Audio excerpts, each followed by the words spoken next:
স্বর্গীয় অন্নদাশঙ্কর রায় ছিলেন বাংলা ছড়ার আধুনিক রূপকার। তার হাত ধরেই বাংলা সাহিত্য ছড়া পেয়েছে নতুন প্রাণ।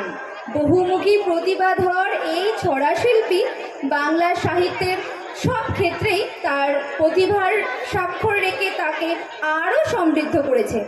দেশভাগের কথা ও তার করুণ ফলাফল দেশের নাগরিকদের মনে যে যন্ত্রণা সৃষ্টি করেছিল তারই প্রতিফলন ঘটেছে তার অত্যন্ত জনপ্রিয় ছড়া খুকু ও খোকাতে। আজকের পরবর্তী অনুষ্ঠান সমবেত আবৃত্তানুষ্ঠান খুকু ও খোকা।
ছোট্ট বোনেরা অনেক কিছু আর ভাইয়েরা অনেক কিছু শিখিয়ে দিল।